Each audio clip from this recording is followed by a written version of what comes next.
Bismillahirrahmanirrahim. Assalamualaikum warahmatullahi wabarakatuh. Alhamdulillahi rabbil alamin. Wa bihi nasta'in ala umuri dunya waddin. Sallallahu ala sayyidina Muhammad khatamin nabiyyin wa ala alihi wa sahbihi ajma'in. Rabbi shrah li sadri wa yassir li amri wahlul 'uqdatam min lisani yafqahu qawli. Subhanaka la ilma lana illa ma 'allamtana innaka antal alimul hakim. Allahumma salli wa sallim ala sayyidina Muhammad al-fatih lima ughliq wal khatim lima sabaq nasiril haqqi bil haqq wal hadi ila siratikal mustaqim wa ala alihi haqqa qadrihi wa miqdarihi al-azim. Amma ba'du. Alhamdulillah, puji syukur kehadirat Allah Subhanahu wa taala. Salawat dan salam kita haturkan kepada baginda besar Nabi Agung, Nabi besar Muhammad sallallahu alaihi wasallam. Ma'asyiral hadirin wal hadirat yang dirahmati oleh Allah Subhanahu wa taala.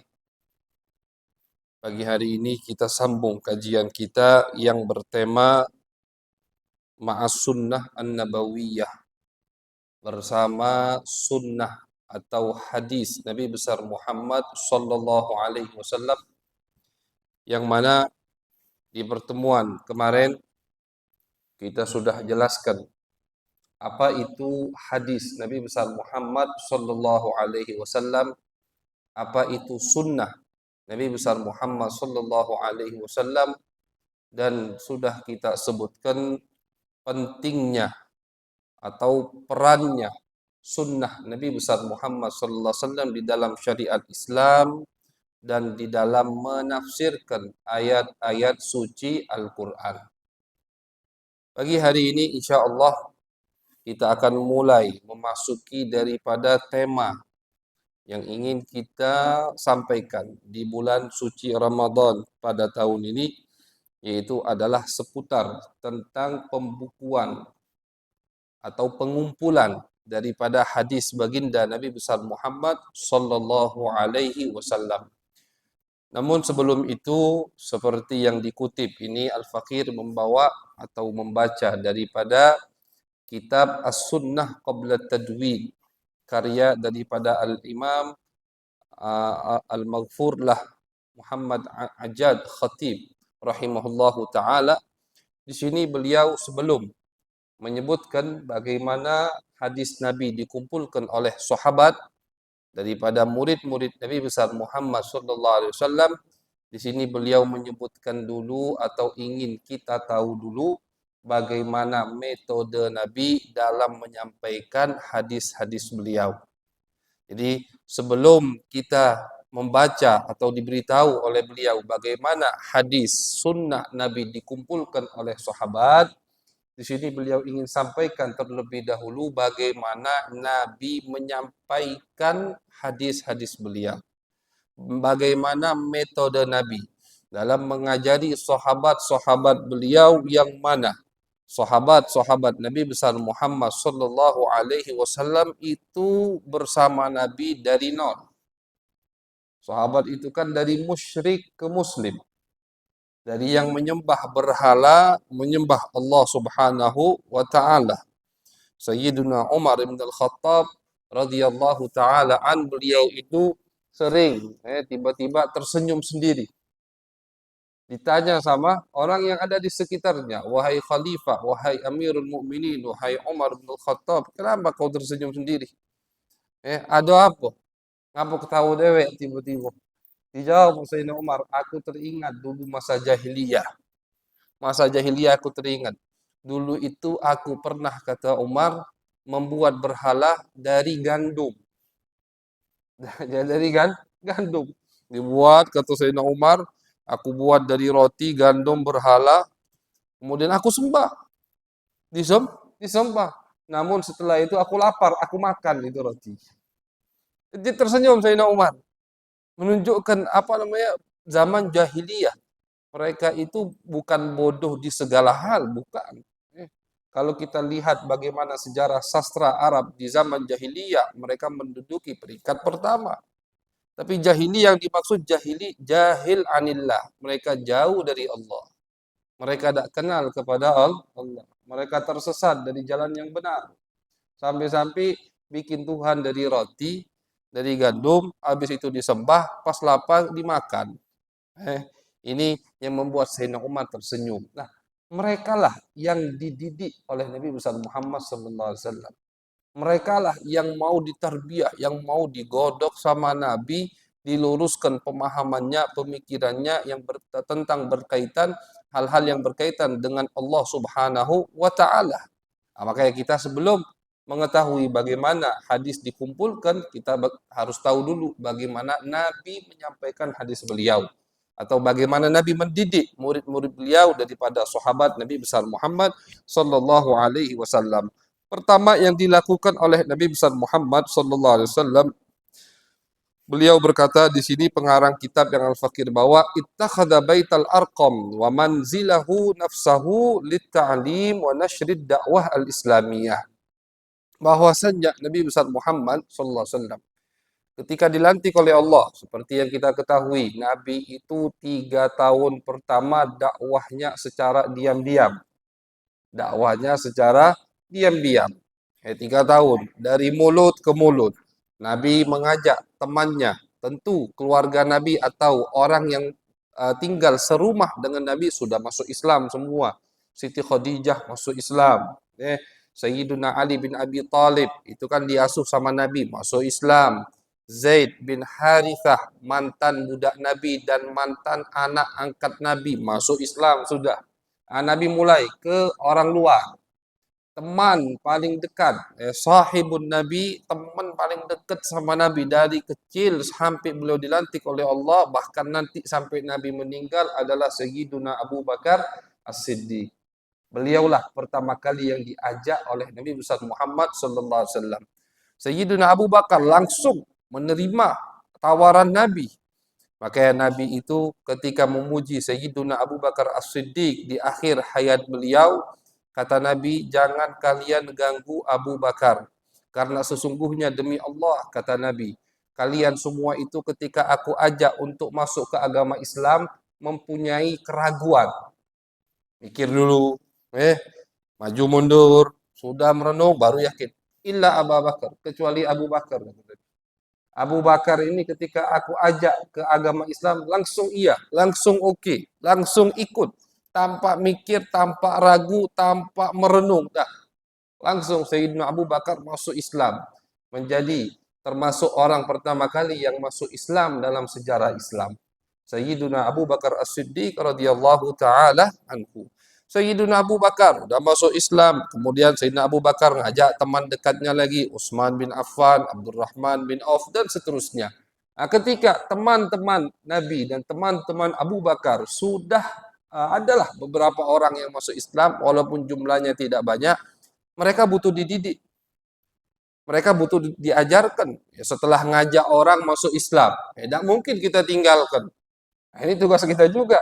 Kalau kita ngajak orang masuk Islam, udah orang ini mengucapkan 2 kalimat syahadat, iman kepada Allah. Harus setelah itu kita ajarkan bagaimana yang wajib-wajib dulu, wudu, sholat, puasa dan seterusnya. Nah, jadi ketika mereka diajak oleh Nabi dan mereka menerima ajaran Nabi, mereka butuh diajari oleh Nabi besar Muhammad sallallahu alaihi wasallam. Nah, inilah pertama kali ada atau pertama kali sejarah disebutkannya adanya hadis Nabi besar Muhammad sallallahu alaihi wasallam dikumpulkan sama Nabi. Butuh wadah. Jadi bukan hanya zaman sekarang kita butuh wadah.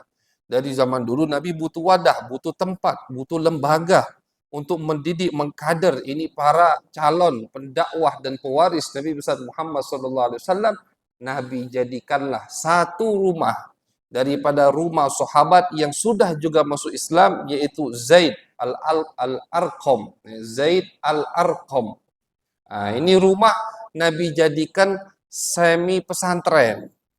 Semi pesantren untuk apa? Untuk mendidik orang-orang yang baru masuk masuk Islam. Dan ini belum diketahui oleh orang Mekah, masih diam-diam. Nah, jadi yang masuk Islam, Sayyidina Abu Bakar misalkan datang ke Nabi, ya Rasulullah, ikut bersama kita Abdurrahman bin Auf. Kata Nabi, kalau begitu nanti kita ketemu di rumah Zaid Al-Arqam.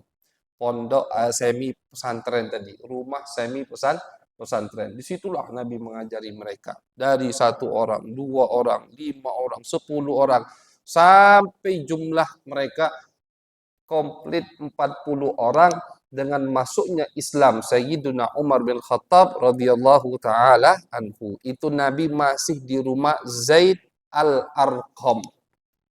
Makanya kalau kita baca sejarah, kita pengen tahu siapa sahabat yang pertama masuk Islam, maka lihat sahabat-sahabat yang sempat mondok di rumah Zaid Al-Arqam.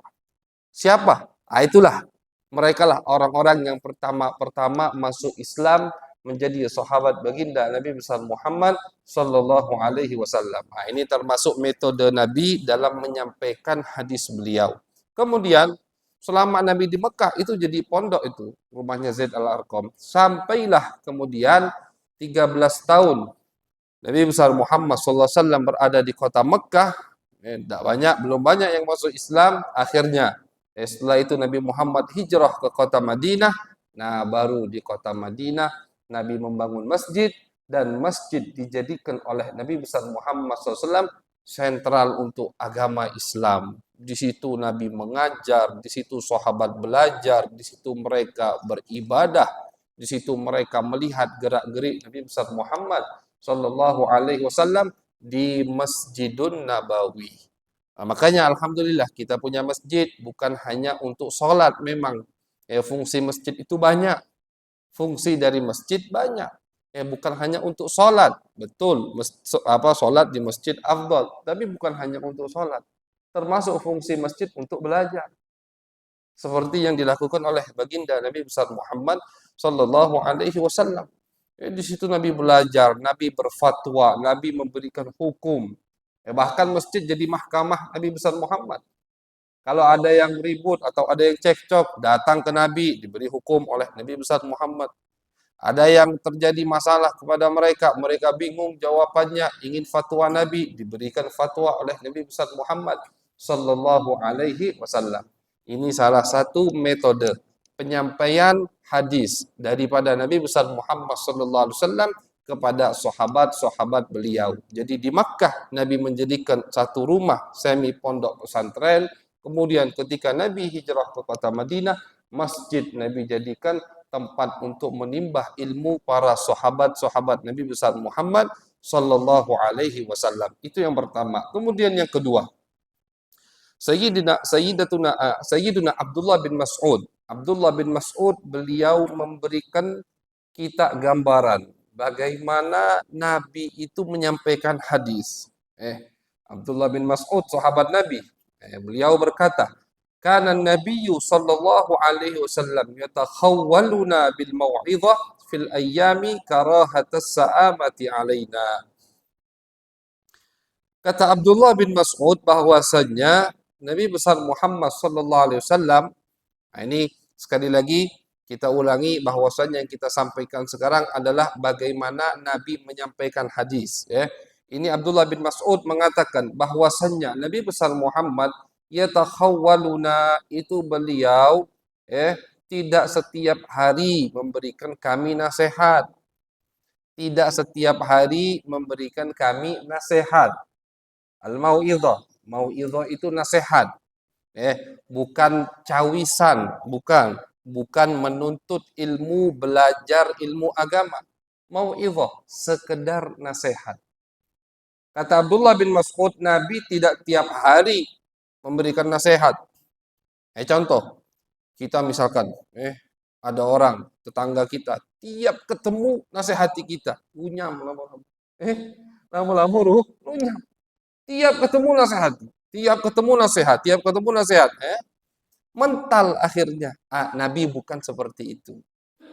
Jadi kata Abdullah bin Mas'ud, Nabi saja sekelas Nabi besar Muhammad sallallahu alaihi wasallam itu milih beberapa waktu untuk menasehati para sahabatnya. Kalau nasihat, masyaallah hadirin, itu butuh waktu yang pas, momen yang pas. Kita harus tahu dulu keadaan, sikon, orang yang mau kita nasihati, tempatnya pas atau tidak. Tak boleh sembarangan. Tiap ketemu orang nasihat, tahu-tahu orang itu lagi pusing, lagi puyang, banyak utang, misalkan ribut akhirnya. Nah, begitu. Jadi Nabi besar Muhammad SAW itu tidak setiap hari memberi nasihat. Tapi bukan artinya sahabat tidak belajar tiap hari. Beda. Ya. Abdullah bin Mas'ud radhiyallahu taala an, beliau mengatakan Nabi itu tidak setiap hari memberikan nasihat. Tapi kalau belajar, ya mereka tiap duduk sama Nabi mereka belajar. Tiap duduk sama Nabi mereka mengkaji daripada Al-Quran, daripada wahyu yang baru-baru diturunkan oleh Allah Subhanahu wa taala.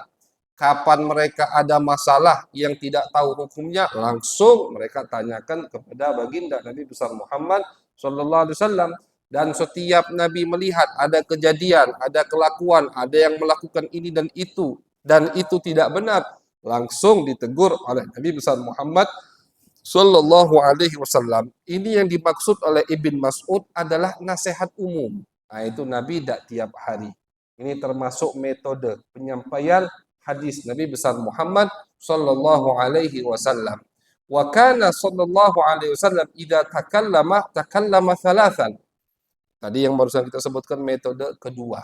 Kemudian cara ketiga, bagaimana Nabi menyampaikan hadis beliau, itu kata Sayyidatuna Aisyah, Siti Aisyah berkata, annahu sallallahu alaihi wasallam la yasrudul kalam kasardikum.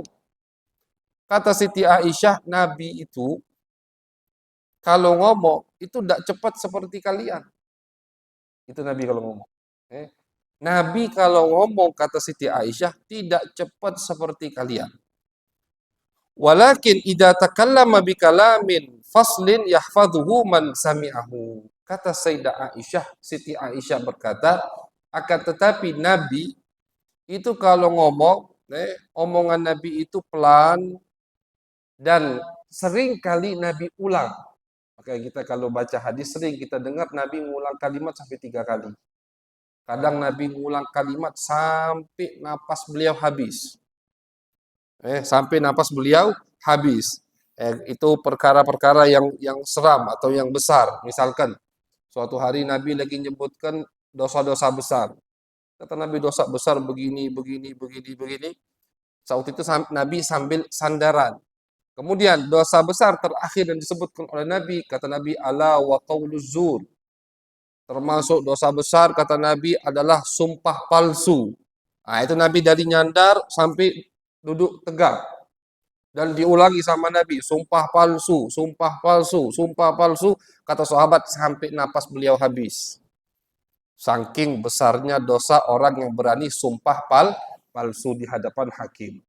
Nah, itu termasuk metode penyampaian hadis Nabi besar Muhammad sallallahu alaihi wasallam. Nah, jadi beliau itu kalau ngomong tidak cepat. Dan beliau kalau ngomong seringkali diulangi sampai 3 kali. Kalau hal itu sangat penting diulangi sampai 3 kali oleh Nabi besar Muhammad SAW agar sahabat yang mendengarkannya cepat untuk menangkapnya. Dan Sayyidah Aisyah juga berkata bahwasannya Nabi itu kalau lagi ngomong, kita mau hitung berapa kalimat beliau ngomong bisa. Nabi kalau ngomong tidak panjang lebar. Makanya nggak ada Nabi ngomong diriwayatkan misalkan, silahkan kita buka kitab hadis. Kitab hadis apa aja? Tidak ada hadis Nabi panjang sampai 3 lembar, 4 lembar, itu nggak ada. Kalaupun ada itu cerita dari sahabat, bukan hadis Nabi ngomong, bukan. Sahabat menceritakan peperangan Badar misalkan. Sahabat menceritakan satu kejadian yang terjadi pada dirinya dan Nabi besar Muhammad sallallahu alaihi wasallam. Tapi ucapan Nabi ngomong itu nggak pernah banyak. Kita buka kitab hadis, nggak pernah banyak Nabi ngomong. Makanya Siti Aisyah mengatakan Nabi kalau ngomong kita mau hitung bisa kita hitung. Saking tidak panjang lebarnya Nabi ngomong, tapi singkat padat. Itu ucapan atau omongan Nabi besar Muhammad sallallahu alaihi wasallam. Seperti yang beliau sendiri sabdakan, Nabi besar Muhammad SAW, utitu jawami'ul kalim. Kata Nabi, aku ini diberikan sama Allah jawami'ul kalim. Apa jawami'ul kalim? Jawami'ul kalim adalah yang singkat kalimatnya tapi padat isinya. Kata Nabi, termasuk pemberian Allah kepadaku, aku kalau ngomong itu singkat tapi padat. Aku kalau ngomong singkat tapi padat dan bermakna. Bermakna isi omongan Nabi besar Muhammad. Bahkan kadang dari 2-3 kalimat itu ulama sampai mengarang satu kitab untuk mentakwilkan, untuk mensyarahkan 2-3 kalimat tersebut. Al-Imam As-Suyuti, imam di mazhab kita, mazhab Al-Imam Syafi'i, itu beliau punya satu karangan. Apa karangan itu? Mensyarahkan daripada ucapan atau teguran Nabi, omongan Nabi kepada anak kecil. Ada anak kecil dari sahabat Nabi, adiknya Anas bin Malik, namanya Umair. Adiknya Anas bin Malik, Anas kan kecil, nah Anas punya adik lagi, namanya Umair. Namanya Umair. Nah, Umair ini di tengah jalan lagi main apa namanya? Burung daro atau anak burung yang dia miliki. Ya, lagi main anak burung tadi. Nabi lewat. Ketika Nabi lewat, dirangkul sama Nabi, kata Nabi, ya Aba Umair, ma fa'alan Nughair. Ya Aba Umair, ma fa'alan Nughair. Kata Nabi, wahai Umair, apa kabar? Binatang peliharaanmu itu, burung, anak burung itu, apa kabarnya? Kata Nabi. Nabi nanya itu, Bajuman. Imam Suyuti ngarang kitab untuk soal ini, untuk ucapan ini. Dari kalimat tadi, Nabi menanya, Umair, apa kabar burung kecilmu itu yang kau pelihara kemarin? Dari ucapan itu Imam Suyuti mengumpulkan atau menghasilkan natijah istimbat dari pemahaman beliau dari hadis tersebut sampai kurang lebih 70 faidah. 70 faidah ilmu dari pertanyaan Nabi kepada Umair, adik daripada Anas bin Malik radhiyallahu taala. Ini tidak ada kaitannya dengan sholat, dengan bab bersuci, dengan puasa, dengan haji, zakat, tidak. Nabi cuma ketemu anak kecil, Nabi tanya, peliharaanmu itu gimana kabarnya? Cuma dari itu Imam Suyuti bisa mengeluarkan 70 faedah. Dan ini bukan katanya, kitabnya ada, tercetak. Dikarang oleh Al-Imam As-Suyuti. Macam-macam faedah yang beliau kumpulkan di situ. Inilah hadis Nabi besar Muhammad Sallallahu Alaihi Wasallam. Makanya kita nggak bisa sembarangan dalam memahami hadis Nabi. Kalau ucapan Nabi yang biasa tadi saja itu bisa dikeluarkan daripada 70 faidah. Hadis yang berkaitan dengan puasa, ada hadis lain.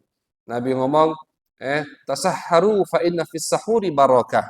Kata Nabi, bersahurlah karena sesungguhnya di dalam sahur itu adalah ada keberkahan dari Allah. Itu ulama mengeluarkan puluhan faedah dari hadis tersebut. Pendek. Makanya hadis Nabi pendek-pendek. Sahur kata Nabi, karena sesungguhnya ketika kalian sahur itu ada faedahnya. Itu puluhan faedah dari hadis itu. Sama Imam Suyuti juga dan Imam Ibn Hajar yang mengeluarkan puluhan faedah tadi, dan Imam Nawawi juga. Ada hadis yang berbunyi kata Nabi, bau mulut dari orang yang puasa itu lebih Allah sukai daripada wanginya minyak wangi misik. Ini juga puluhan faedah dari hadis ini. Jadi hadis Nabi itu sangat luar biasa. Dalam memahami hadis Nabi tidak bisa sembarangan. Makanya jangan cepat-cepat kita memahami hadis Nabi, apalagi mengklaim orang lain salah dengan pemahaman kita dari hadis Nabi. Kalau tadi teguran kepada adiknya Anas saja menghasilkan 70 faidah, apalagi hadis-hadis yang lain yang berkaitan dengan akidah, yang berkaitan dengan hukum, yang berkaitan dengan halal haram. Tidak boleh sembarangan kita memahami hadis Nabi besar Muhammad sallallahu alaihi wasallam. Kita kembali ke pembahasan kita. Jadi beliau diberikan oleh Allah kalimat yang singkat tapi makna yang padat.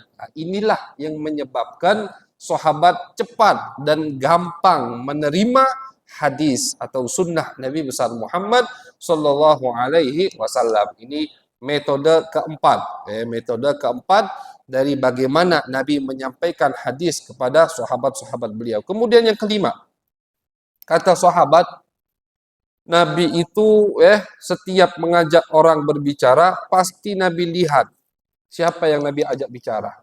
Nah, ini metode kelima, penyampaian hadis Nabi. Nabi tiap ngajak berbicara kepada orang, Nabi lihat dulu. Ini orang misalkan sibuknya di bidang apa. Maka Nabi ajak dia bicara di bidang yang dia ahli di situ. Itu Nabi besar Muhammad.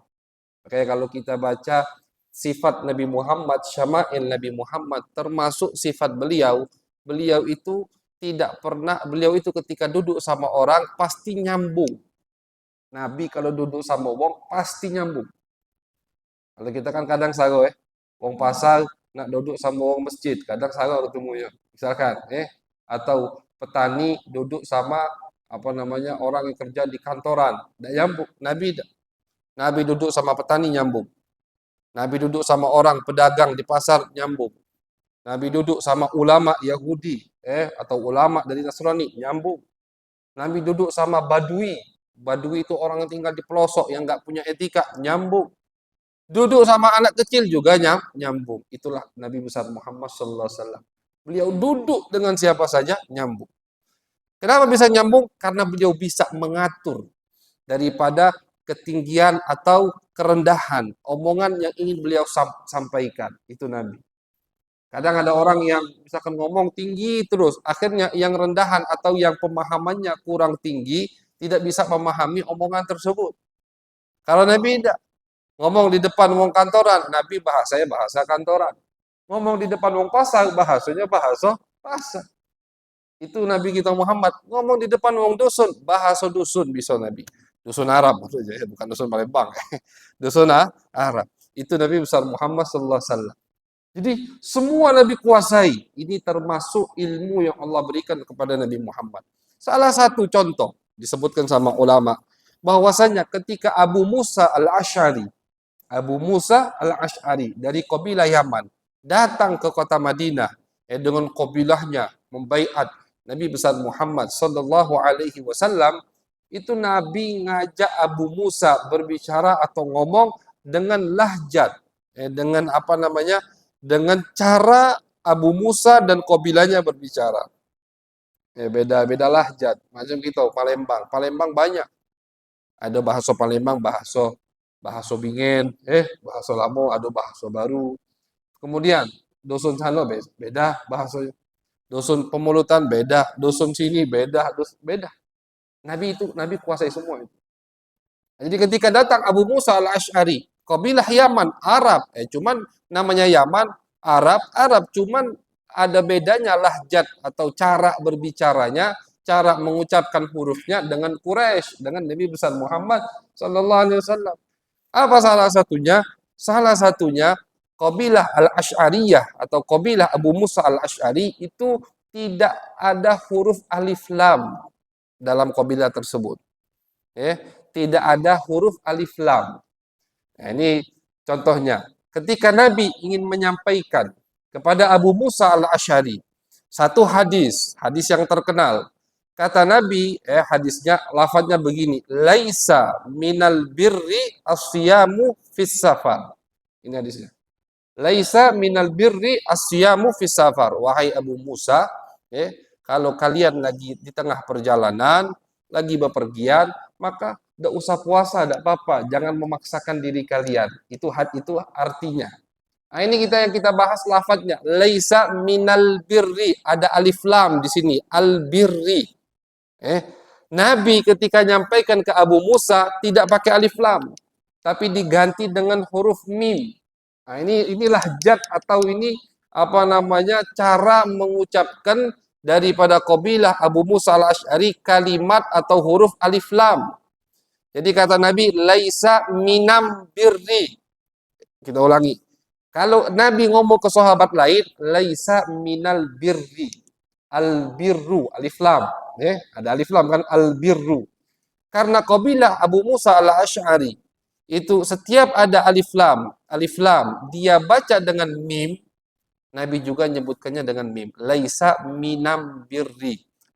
Siyamu, aslinya as-siyamu fim safar, aslinya fis safar.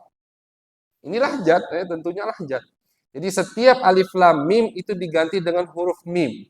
Itu lahjatnya Qabilah Abu Musa al-Asy'ari. Laisa, aslinya minal birri. Nabi sebutkan minam, ganti dengan mim. Minam birri.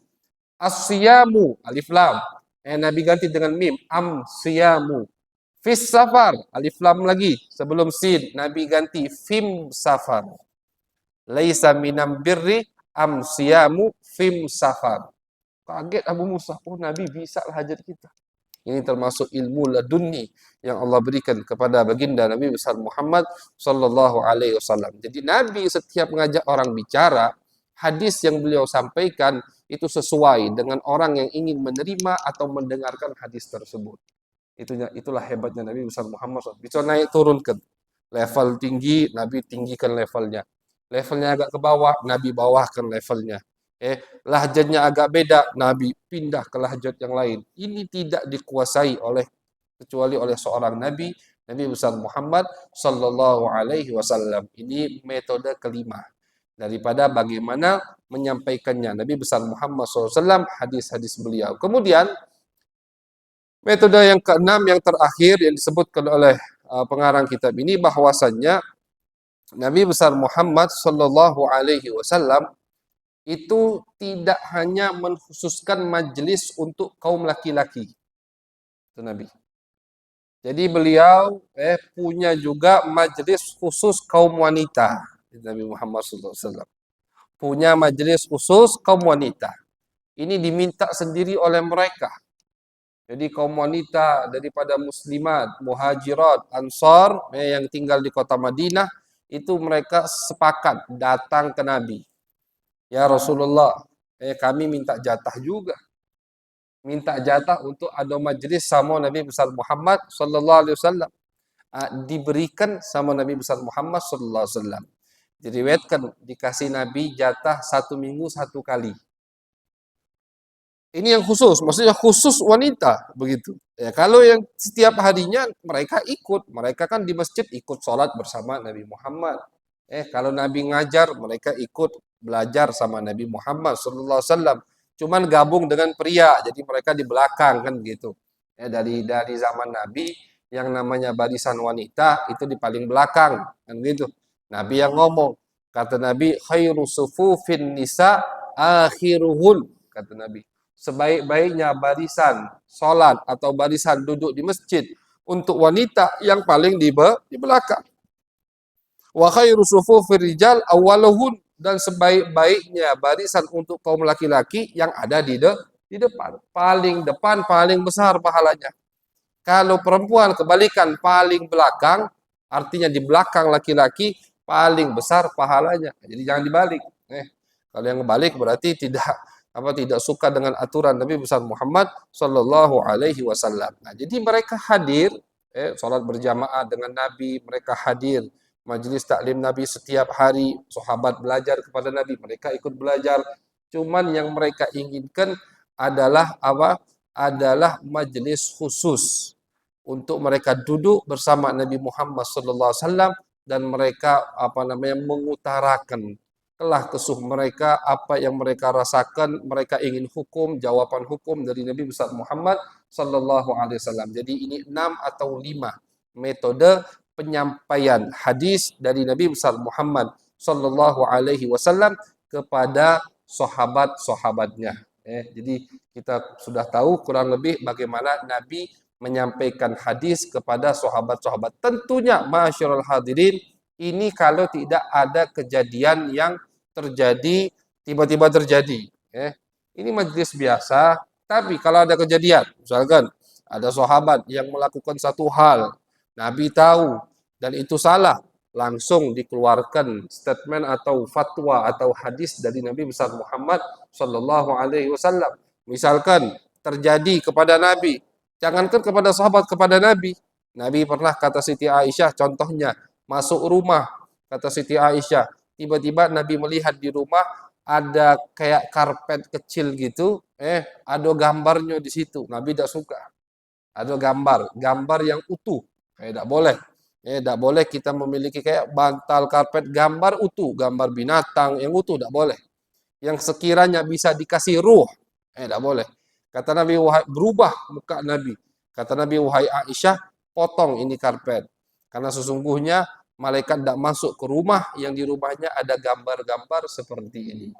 Nah, ini terjadi langsung kepada Nabi dan disampaikan oleh Nabi besar Muhammad SAW. Hukumnya diriwayatkan oleh istri beliau Sayyidah Aisyah radhiyallahu taala anha. Jadi itu kurang lebih masyaallah hadirin bagaimana penyampaian Nabi besar Muhammad SAW daripada hadis-hadis beliau kepada sahabat-sahabatnya. Metode Nabi tadi, penempatan wadah itu butuh, kemudian bagaimana cara beliau menyampaikan hadis tersebut, dan ada berapa majlis Nabi besar Muhammad sallallahu alaihi wasallam.